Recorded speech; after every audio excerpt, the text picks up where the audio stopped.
Well, it was dust. At my age, my idea of it being bisexual is if I can come twice a year.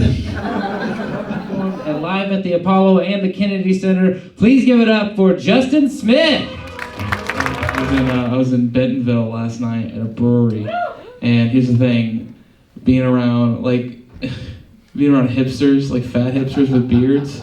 That's amazing. Like, you guys, that's what's great about this part of the country is you guys take everything skinny and just make it fat. Like, that's what, like, I live in New York and hipsters are like skinny and, healthy, and it's like you deep fried hipster. Like, that's hilarious to me. Springfield, you guys have been great. My name is Justin Smith. Thank you so much.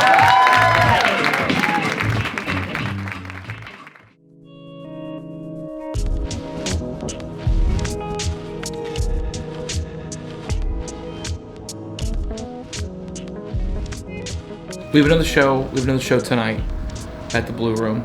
2 shows, and they're gonna be great.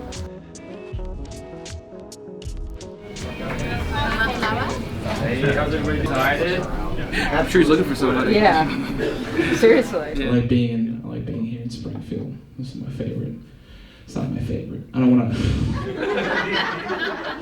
Come on, let's be honest, it's not your favorite either. Like, let's not all pretend like you're here the way that I'm here. Career's not going as good as you thought. Like, that's the whole thing. Some of you work at a grain store. I do stand-up, and I'm not even doing stand-up at the end. So... What does that mean? Happy birthday. Thank you very much. I appreciate it. Thank you. You look great. Hey, nice jacket. But it's like, hey, are you lucky now? Like, right, so yeah. Baby, this love of yours and mine is gonna shine. I said, I be still reminiscing about them good old days, trying to find peace, but it still won't fade. I got problems that I don't even want to resolve, and I ain't making it no better with this codeine drink. I'm steady putting in my system. Know they want to put me in the system, and they wonder why I be so fly, cause a snake can't fly without assistance.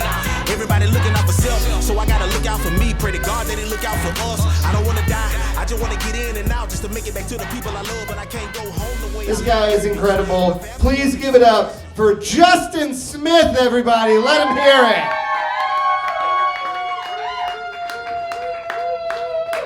Give it up for Andrew one more time, huh? Isn't it great? It's fantastic. This is, I tell you what, I like doing bars like this. I'll be honest with you, this is exactly like the bar that I started in. And it's good to know that I moved to New York City just to come back to the bar that I started in. It's always this is a great feeling. It's wonderful. Not sexually, just the first time you see it, and you're like, oh. I want to buy a drink. Yeah, so you're like that. Remember that. I want to buy a drink. I remember the first time that I saw one. Anyway, Tulsa, you guys were a lot of fun. My name's Justin Smith. Thank you.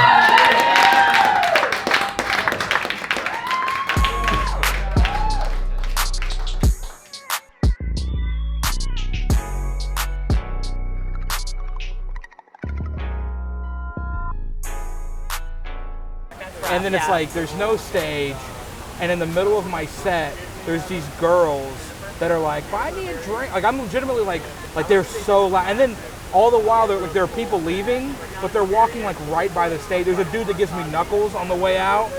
And then, and I'm legitimately like trying to do a show. Of course, yeah. And like, it makes me mad that you're like, listen, this is my home. Like, can I not get like some kind of, help me, It's a help me very help you. not respected art form. I mean, and it's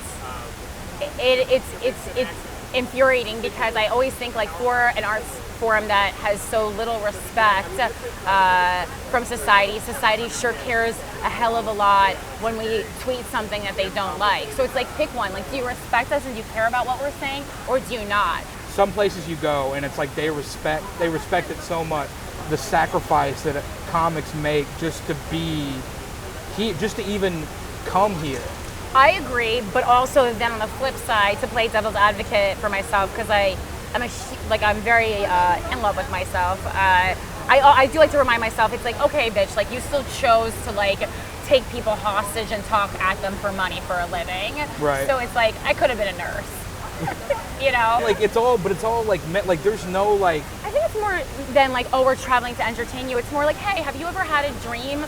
Well, we're people who kind of like like risked it all to follow that dream. And I think if everyone kind of did that, the world would be a much more pleasant place. I think some of it is this anger that's coming from people who never got to follow that dream, who never got to or never had the courage to. There's two, you know, never got to because of money or because someone got pregnant. That's a different thing. If you just never had the courage to, I don't really feel sad for you.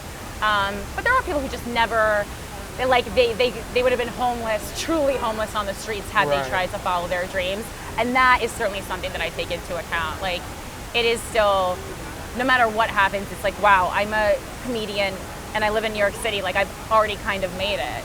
And I always say that to people who are like, oh, I didn't get this, I didn't get JFL. It's like, you're working as a comedian in New York City, like, that's amazing. Right. It's magical. I think the one thing I always respect about you, and I always tell people this, because you have a fan base and you have all those things, but I do love the fact that you still continue to pursue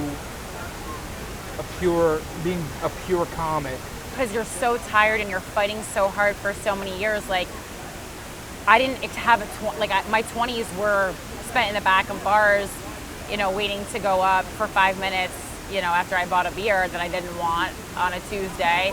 And so I was so tired, and I'm more so like now, I didn't hit cruise control. I'm just trying to do like the fun stuff I couldn't afford to do or I didn't have time to do in my 20s, like go to a Katy Perry concert, like go to Lollapalooza at age 31. Like those are the kinds of things that I did.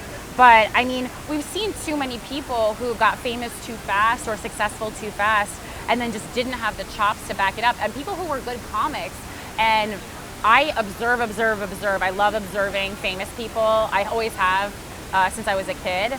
And I think I just don't want to do that. Plus, I love comedy. I'm not like, I think a lot of people are using it as a stepping stone for something, because people will be like, what's the next thing? What after stand-up? I'm like, there is no next thing. It's just like the next thing is just getting better as a stand-up and like keeping doing it.